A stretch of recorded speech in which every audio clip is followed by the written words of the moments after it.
This is a self-portrait he did at a point that he'd reached his mature style. He's generally considered he's considered the father of Cubism.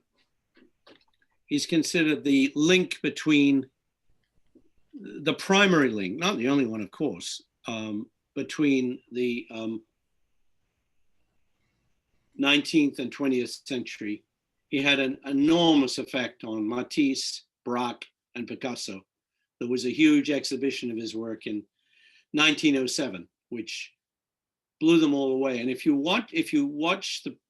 observe the paintings I'm going to show you closely, you'll see paintings which prefigure a lot of Picasso's work.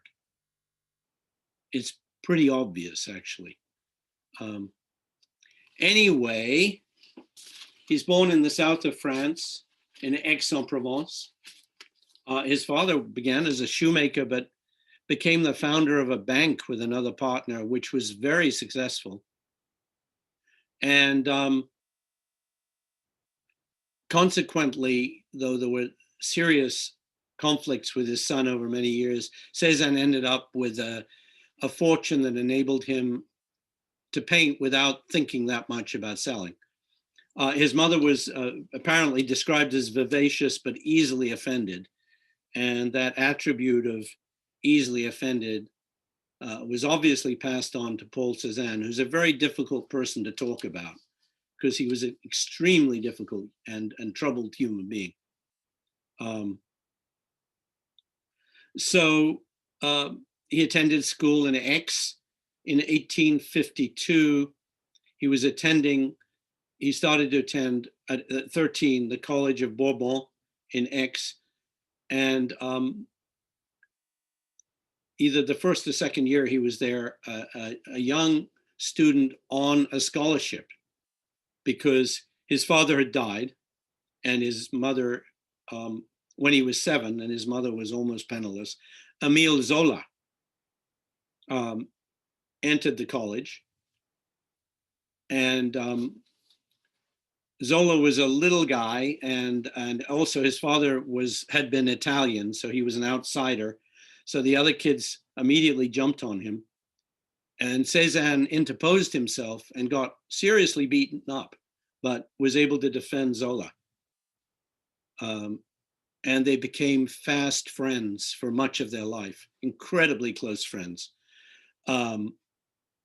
Zola, as a thank you gift, the next day when he came to school, he brought Cezanne a basket of apples, which considering Cezanne's obsession with apples is kind of an interesting fact.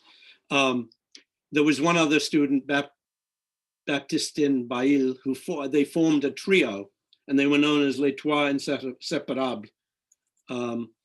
They would hang out together.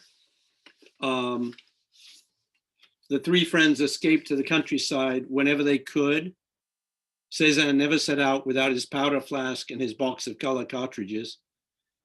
Zola always had a book of poetry in his pocket. They walked for hours. If it was hot, they would take a dip in the river Arc, which ran through a series of pools deep enough for swimming. But mostly they talked and talked and talked. And they quoted poetry. They memorized poetry by the reams of poetry, and they would quote poetry to each other, and they would also speak to each other in Latin. So at a certain point, when he was around 16, I think Zola's mother took him to Paris because she needed work there, so he and Cezanne had a long correspondence. There are over 150 letters that Cezanne wrote to Zola. Very long, very emotional letters. And Zola, meanwhile, wrote back to him, telling him, come to Paris, come to Paris. Well, at first, Cezanne followed his father's instructions and enrolled to study law in Aix-en-Provence. But he only lasted a couple of years. And then finally, his father gave up and gave him a small stipend to go and study in Paris. So he joins Zola there, and they live together in almost near poverty. And as Cezanne makes artistic friends, he enrolls in the Académie Suisse. The Académie Suisse wasn't an academy. It was a place where independent artists could go and draw the model for a small fee and mix with one another. And it's where all the Impressionists met each other.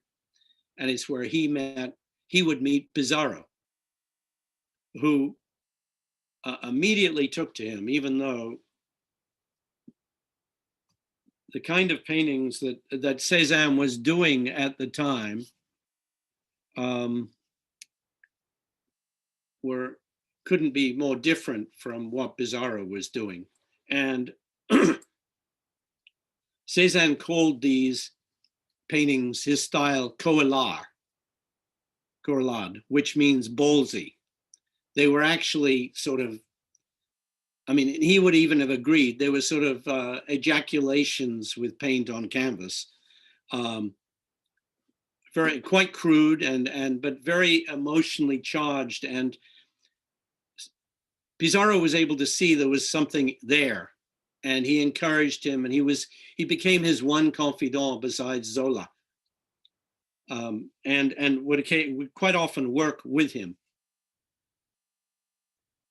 But Cezanne was riven with all these repressed desires. He was terribly afraid of women, but he was incredibly, he lusted after them.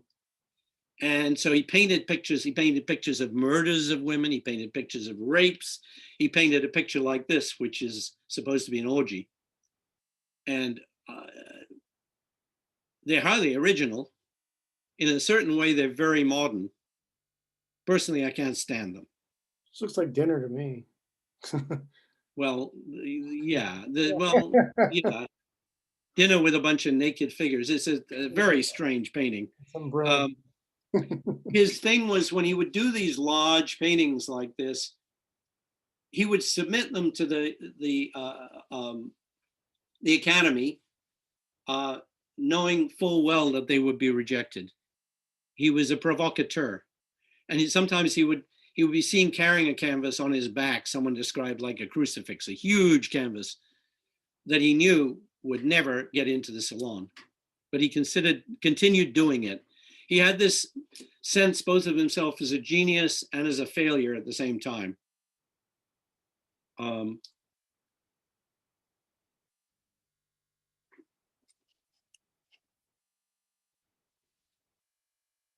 So he was capable of slightly tamer paintings like this, which are really influenced by Courbet, but he lacks the control, and mostly done with the palette knife.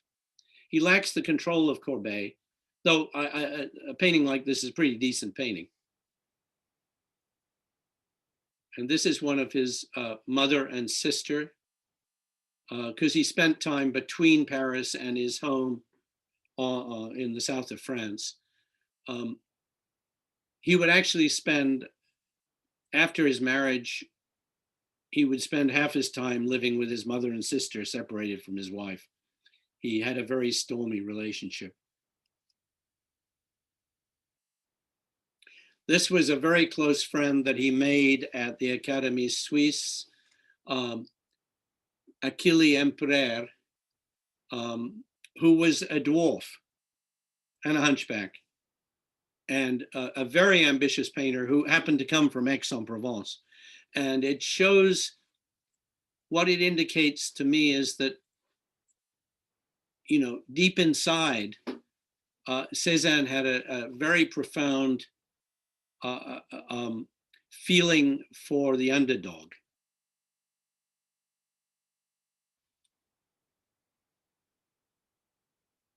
This is one of Achille Empereur's paintings. Almost none of them exist anymore. He died fairly young and never really managed to establish himself.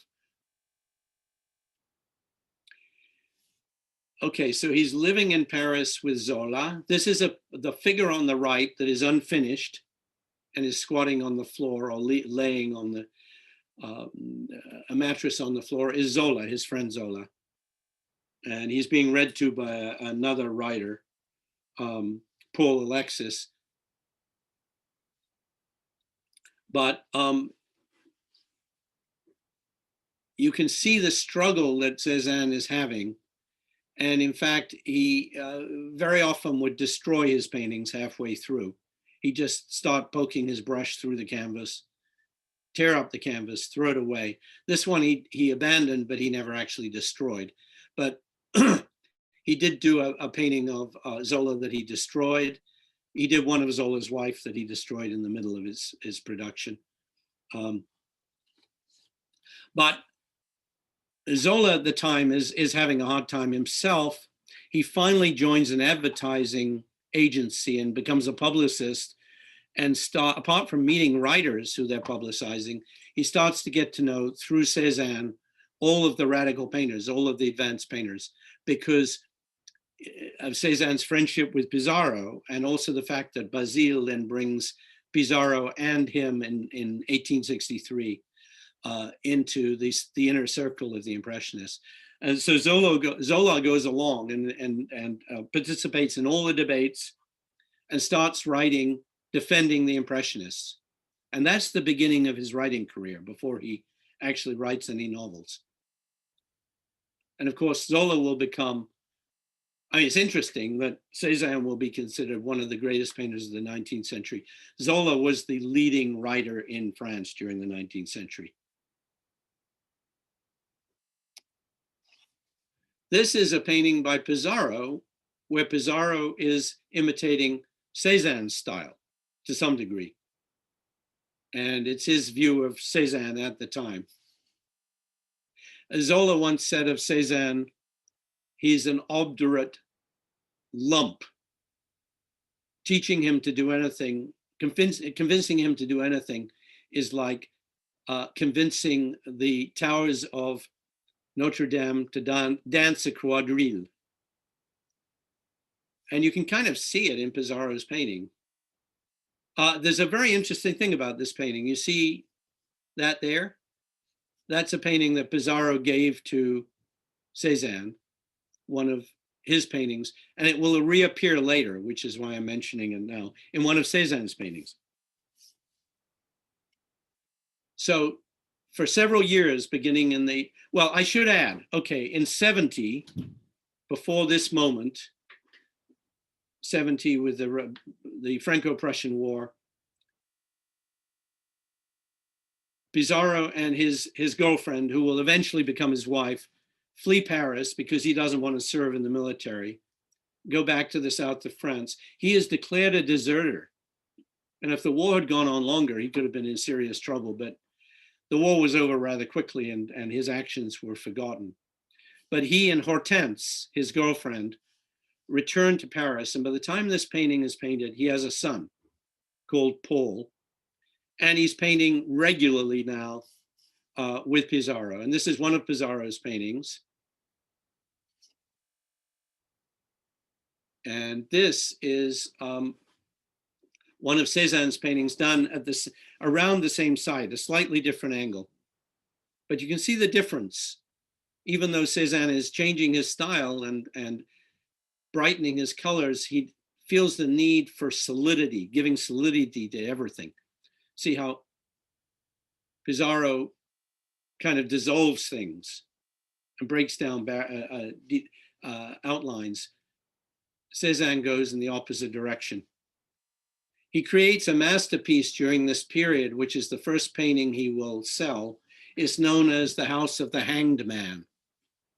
And it's structurally, you can see how it's a really very structured painting, much less atmospheric and less intent on conveying light than Pissarro.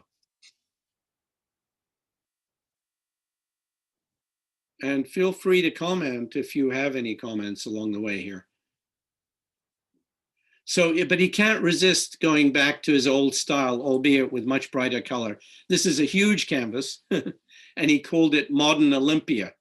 He wanted to do something which he thought was better than Manet. Pissarro's description of it was a five-legged donkey. He didn't think much of it. but it shows Cezanne's sexual fantasies, which kind of haunted him his whole life. He was, during this period, he invited a model into his studio to paint her, and she started to undress, and he got so frightened he pushed her out the door.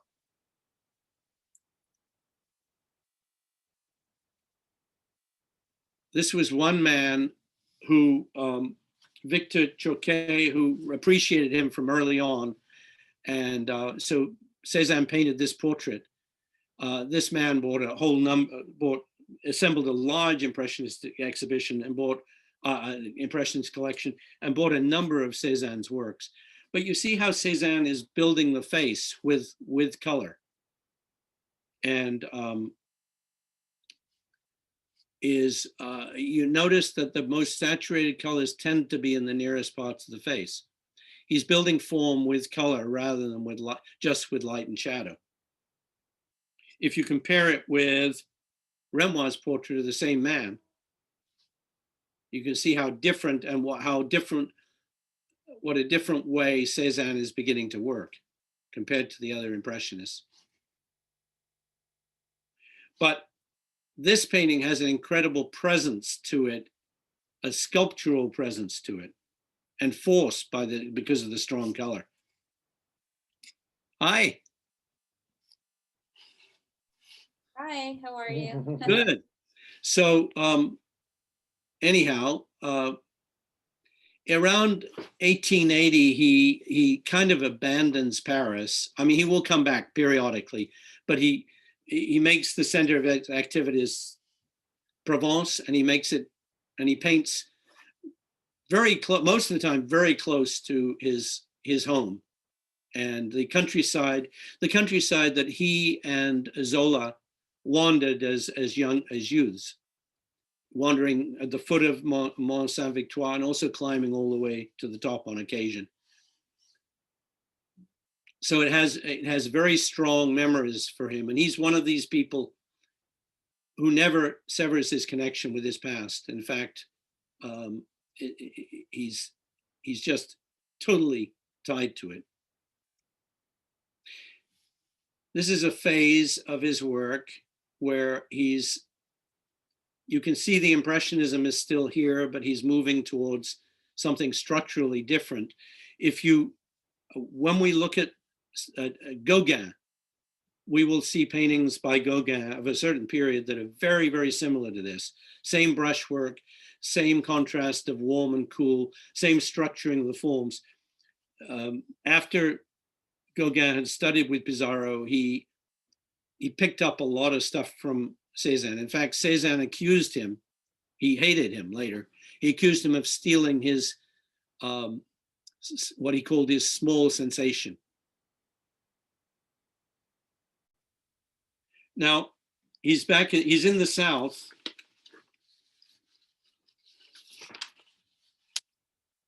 But he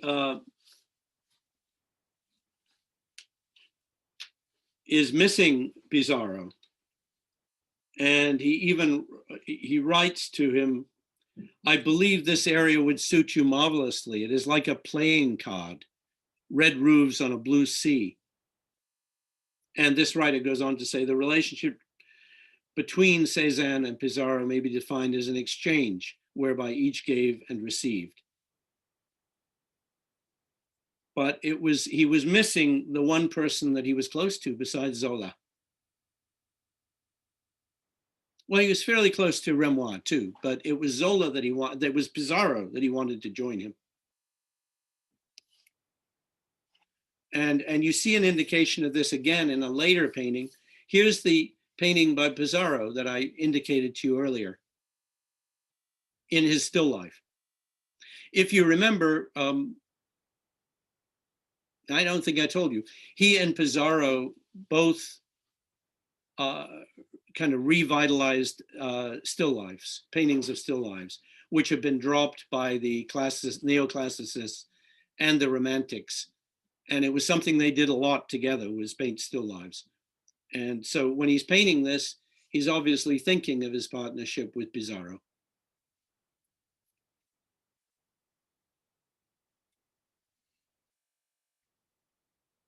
And there's Pizarro's painting.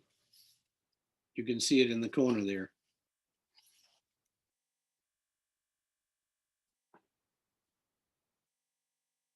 This seems to be a period. We're now at the point where he's back in Provence, and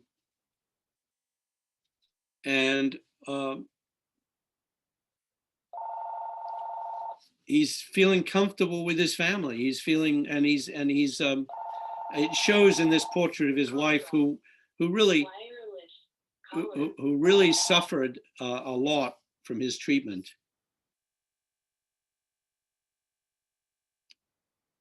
Another more finished portrait of her.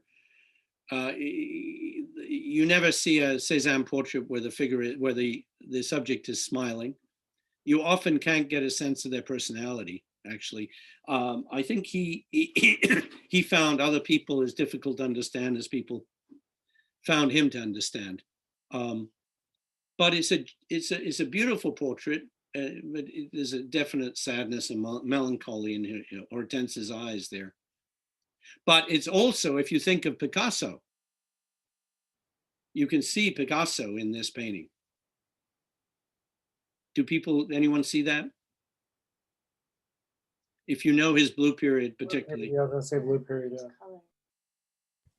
Yeah, the palette, yeah. So he does some actually quite wonderful paintings. You notice what's happening here is he's simplifying everything. And he's trying to create the simplest, strongest statement about any particular place that he can.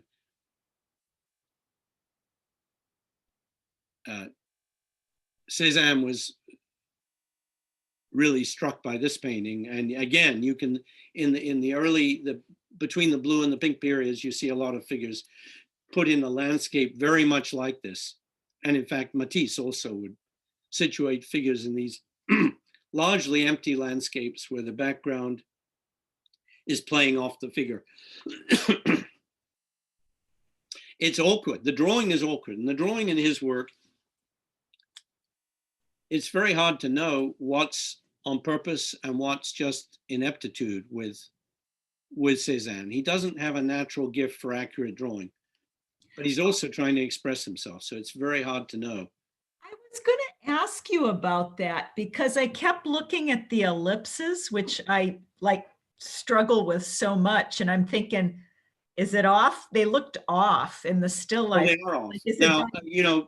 Now, writers who write about him will say, well, he was flipping form. He was giving more than one point of view.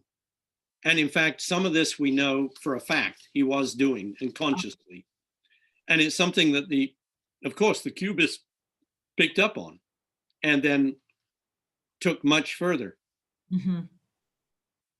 But he was breaking so many rules. This is one of the things that made him a revelation to the next generation of artists.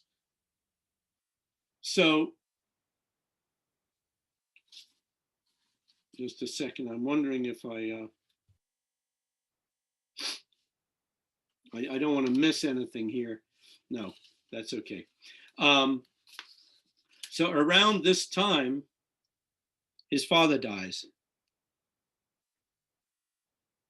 And now he comes into a huge inheritance. And it seems like it's a very positive period for a while. This is a hill town near Marseille called Gardanne. And quite beautiful painting. Unfinished, or is it unfinished? It works perfectly well in its current form. He, at this point, was working incredibly slowly, putting into practice what he'd learned working with Pizarro, but systematizing it. And he would spend sometimes an hour on a single, just deciding where to put the next brushstroke. He built it up almost like a mosaic.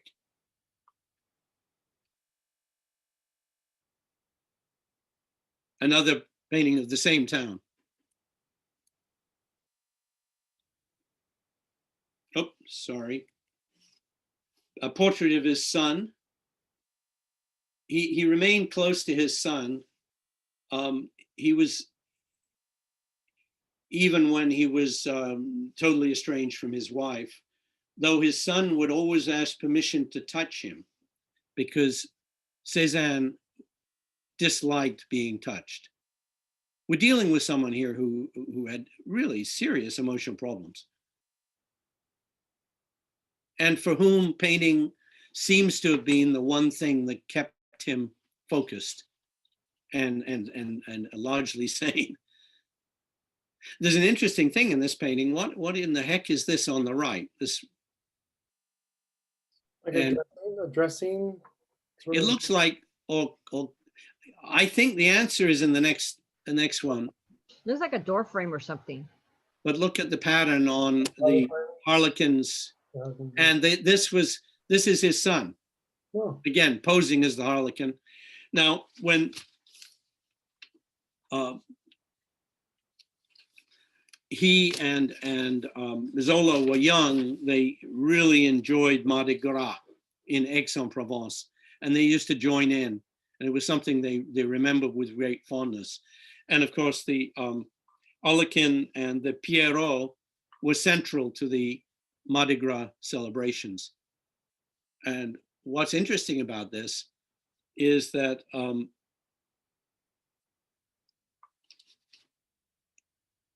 sorry, go back. There's actual sort of interaction between the two figures, which almost never happens in Cezanne's painting. Though it's kind of limited interaction. This also had a profound impact on Picasso.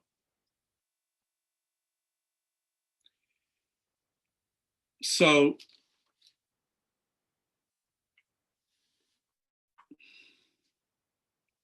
are Cezanne and Picasso at the same time, or Cezanne is a little bit before Picasso?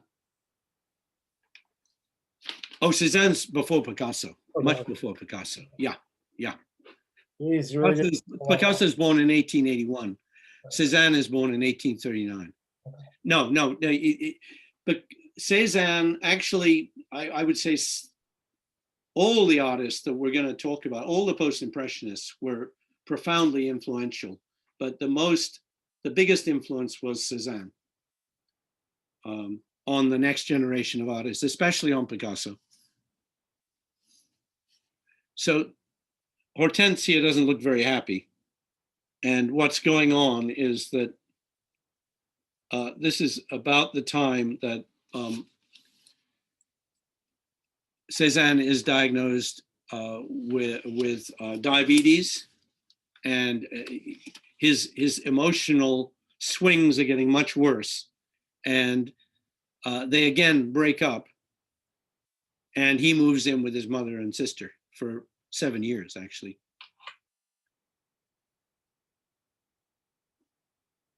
This is interesting because it's a watercolor study, and again, unfinished. Even the face is unfinished, and yet it works amazingly well because he's always trying to balance all the elements as he moves forward. He's trying to always maintain a balance. In Aix-en-Provence is this painting, which Cezanne would have seen many times in the museum. I never talked about Lenain brothers. They were 3 brothers born in the early 1600s who produced paintings collectively. They would all paint on the same painting. And they were famous for their genre scenes, later on for their paintings of peasants. Very important in France in the 1600s.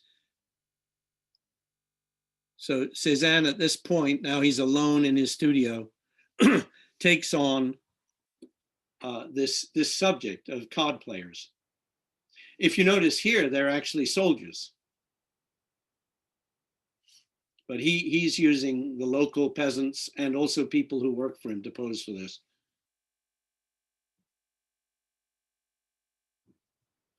Notice the little boy in the background there on the right, well, between the 2 right figures. Notice here in this painting, there's a figure back there, a boy.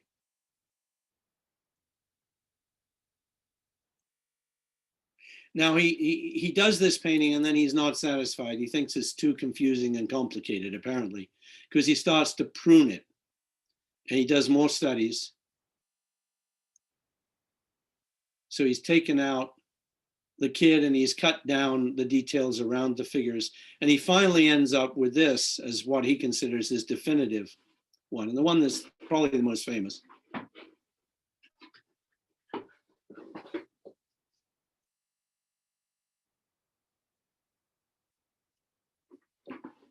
He also paints, well, he paints a lot in the countryside, of course, and this seems like a very appropriate subject for him. I mean, many of his subjects are melancholy, like the house of the hanged man.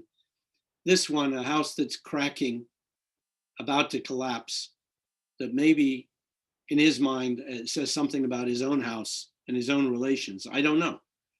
It's quite a powerful painting, though.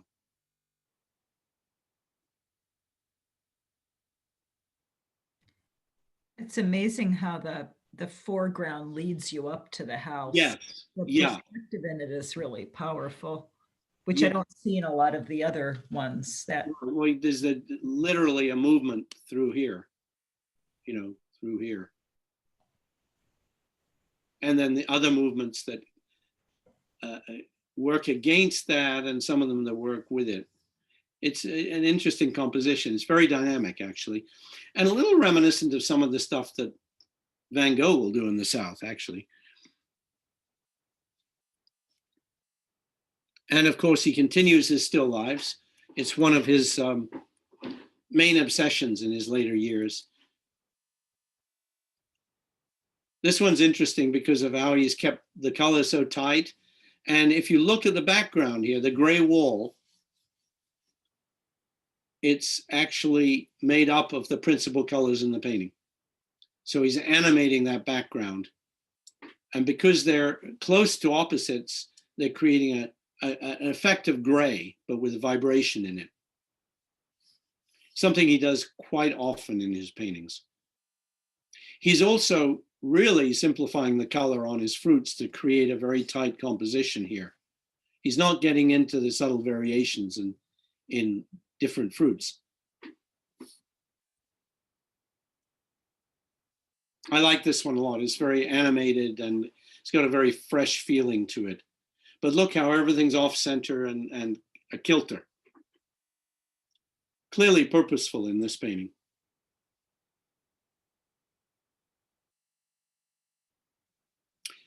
Okay, let's see if I can, I got a little lost here. Let me find that. This Gustave Jeffrey was a writer in Paris who started writing, who wrote a series of articles defending Cezanne and praising him. So Cezanne, as was often the practice, offered to do a portrait of him. But he didn't know Jeffrey. And when he actually got together with him, this writer says his gratitude gradually gave way to irritation with Jeffrey, whom he found too eclectic in his artistic tastes and too disrespectful of religion. This irritation quickly turned into outright hostility, if one is to believe the account of Joaquin Gasquet, who spoke of the sort of inexplicable hatred that Cezanne bore Gustave Jeffrey, in spite of his articles and the wonderful picture he promoted of Cezanne. A dislike he often expressed to me, either by letter or conversation.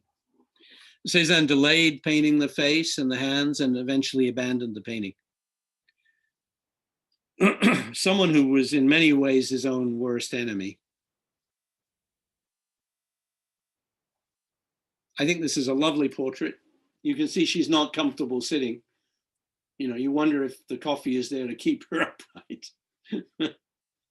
His portraits, by the way, would take 100 sittings. Anyone who posed for him had to be incredibly patient. And he would tell them, pretend you're an apple. Apples don't move.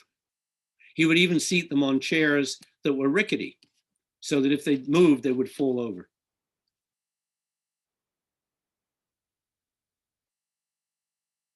a watercolor self-portrait that I think is excellent, and much more restrained than much of his work.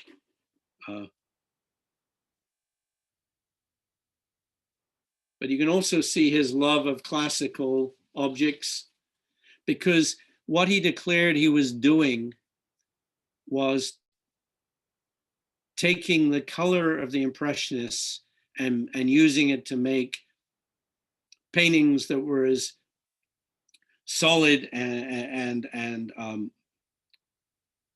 well, as solid as the old masters. So in some ways, I mean, it's interesting that he's seen as such a revolutionary because he was very conservative. As the years went by, he became a devout Catholic.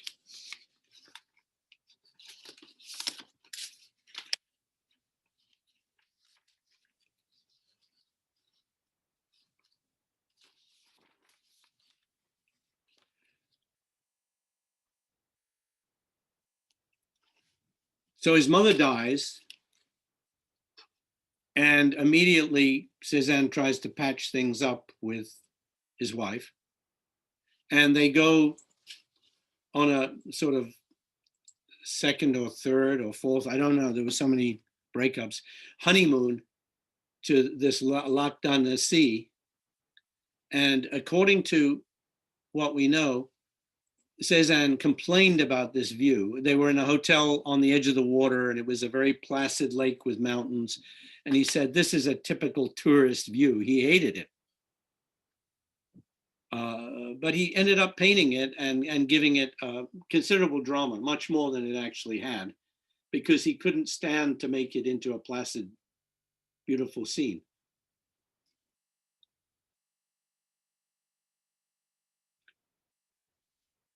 So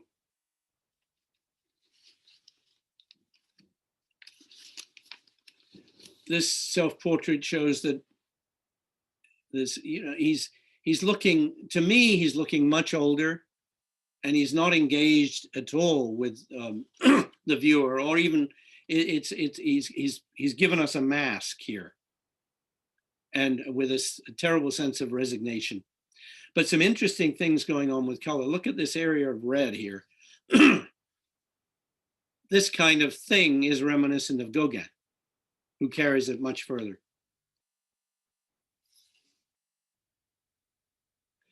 So around 1895, this one dealer, who you may have heard of if you know the story of Van Gogh, Père Tanguay. Père Tanguay was a dealer in painting supplies, largely paints, brushes, canvases. And he would trade these supplies for paintings with the artists who were always out of money. And so he assembled a small collection of Cezannes. One day, Volard, who was getting into the art dealing business, walked by Père Tanguay's and saw this in the window. So when Père Tanguay died, Volard scooped up all his Cezannes. And he was so impressed by what he saw that he made a special trip down to Aix-en-Provence and befriended Cezanne, not an easy thing to do, and took back 150 paintings, held an exhibition in Paris, which was ridiculed by the mainstream art establishment. But by this time, there were a number of collectors who were collecting the avant-garde. It was no longer something, just a few people helping out the Impressionists. There were a number of collectors, international collectors even, who were beginning to realize that something was happening in Paris. So Volard made a fortune. By the way he operated was he bought everything from all 150 paintings. He bought them cheap and sold them high at his gallery, which was a standard practice in those days, actually. The artists were so much in need of money, they'd settle on very little just to have the money. But Volard made enough money off this one show to open up a large gallery and become, over time, the premier merchant of the French avant-garde. Interestingly enough, he failed with Van Gogh when he showed a huge gave 2 huge shows of Van Gogh's work, he actually abandoned the project and later regretted it. Anyway, this was Cezanne's portrait of Vollard, which apparently, according to Vollard's account, he suffered through many, many, many hours for this portrait. Oh, sorry, I went back. We're now getting quite late in Cezanne's career. And he does a lot of these watercolors, which really border on abstraction. This is a pine tree in front of caves on the side of Mont Saint-Victoire. But you almost have to be told that.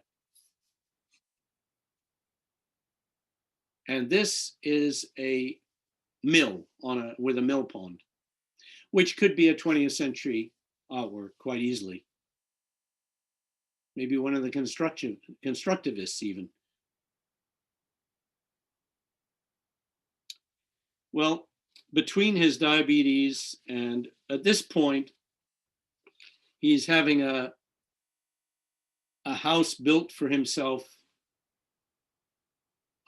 with close to some excellent views of Mont Saint-Victoire. And he's feeling his age.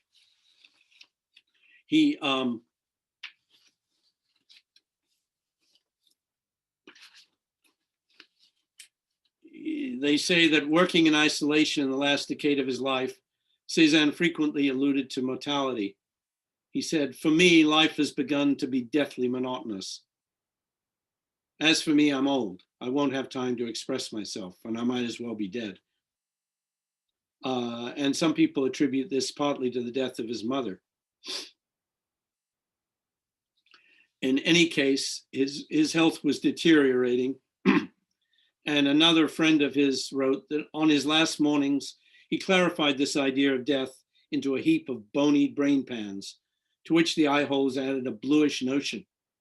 I can still hear him reciting to me one evening along the Arc River, a quatrain by Verlaine.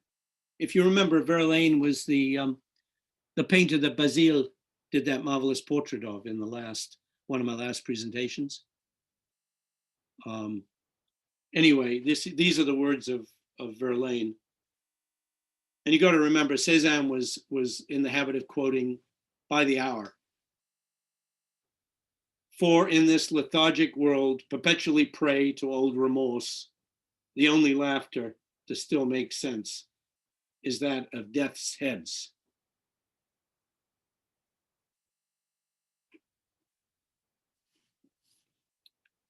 A really cheerful painter, but a magnificent painting.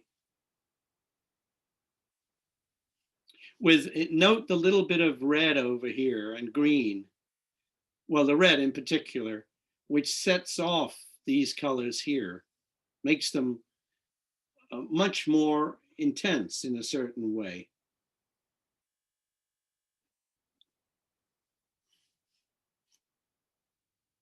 So one of his projects throughout his life were these paintings of female bathers, which had one problem in that he never had any models because he was afraid to have models.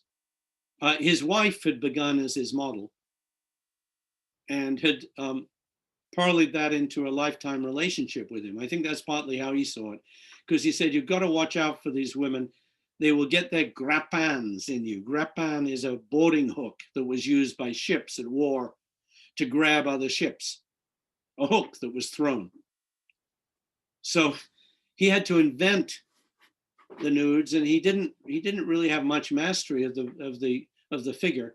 And quite frankly, I don't like these, but they're famous. And this one in particular, the next one, it really impressed Matisse and Picasso. And part of it is to see what can be done with very awkward and inept drawing. I think they liked that. They thought it was interesting. But there's also some other odd qualities that you don't see a single crotch in the painting, and you see a little church in the distance here. At this point, he was a devout Catholic, and that may have had something to do with it. During the Dreyfus affair, he doesn't cut off relations with Pizarro. He doesn't make any anti-Semitic remarks, but he thinks that Dreyfus is guilty, and he thinks Zola was tricked by the progressive forces because he's become a complete conservative at this point.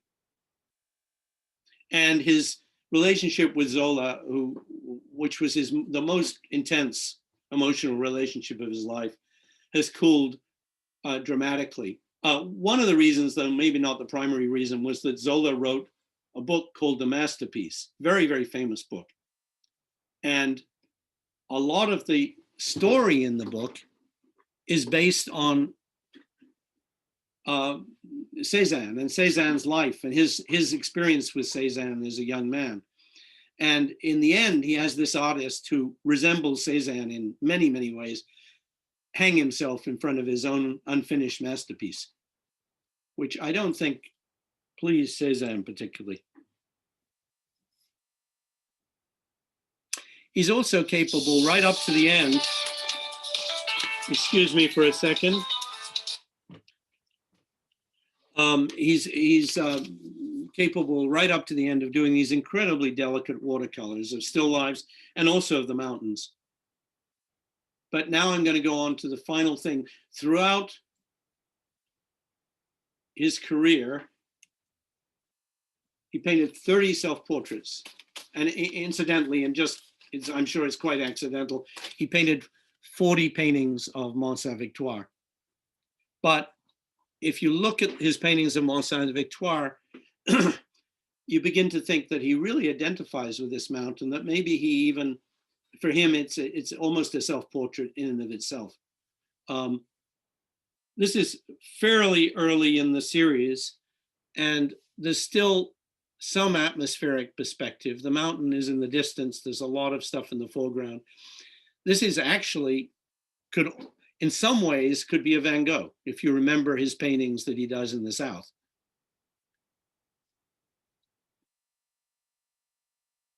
You see, the mountain is still atmospheric perspective here and foreground elements. But he starts to zoom in slowly on the mountain. And as he does so, his painting is also the forms are becoming simpler. Late in his life, when he's living like a hermit, because he's left his wife again, and he's living in his new studio on the mountain, looking down on the mountain,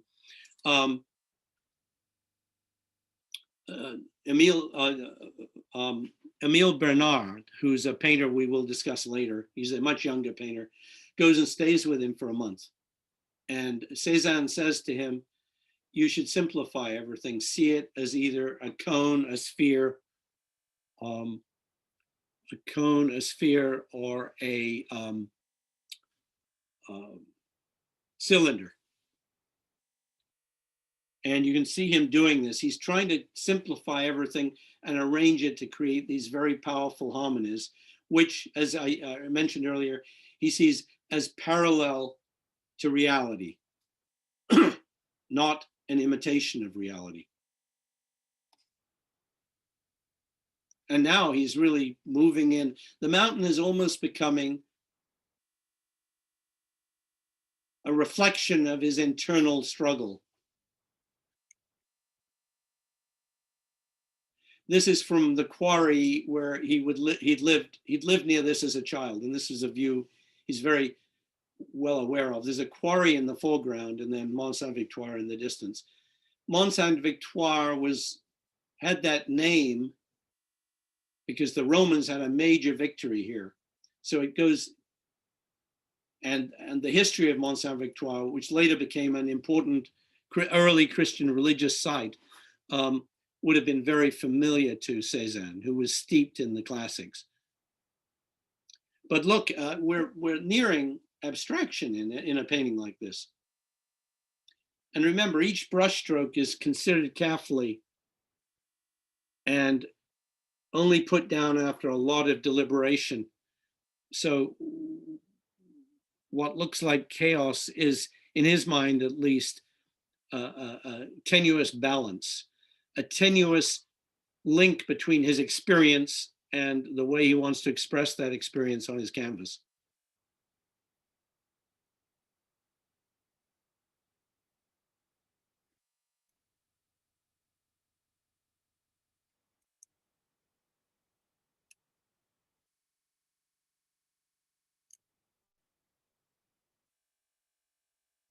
And that's one of his last ones. So let me see if there's anything else. Oh yeah, there is one other, there are a couple of other things to say. Yeah. He said to a friend when he was up, who was visiting him there, see this Mont Saint-Victoire, what lift, what imperious thirst for the sun, and what melancholy in the evening when all her weight falls, her bluish shadows are part of the air's ambient breathing. It was almost like the mountain was a living thing for him. Couple of other notes that are worth mentioning that reflect on his character. He visited Monet when he was up in Paris at Giverny with some other artists. And Monet started to tell Cezanne of his friend's love and admiration. Cezanne, who was sitting at the dinner table with everyone else, interrupted. You two are making fun of me, he protested, grabbing his coat and rushing out the door. So the man was extremely paranoid. So in 1907, there's a huge exhibition of his work. The young contemporary artists, especially Picasso, Braque, and Matisse, are blown away. And as someone writes, and I think it's worth reading, if I can find it. Yeah. His major exhibition opened at the Salon d'Automne in Paris. Picasso, Braque, and Matisse were among those crowding into the show and stealing his secrets, because he was always afraid people would steal his secrets. But they would never steal his grandeur. Rilke, too, was there. Not since Moses, he wrote to his wife, has anyone seen a mountain so greatly. So that's Cezanne. I'd be very interested in your reactions to this little show of his work.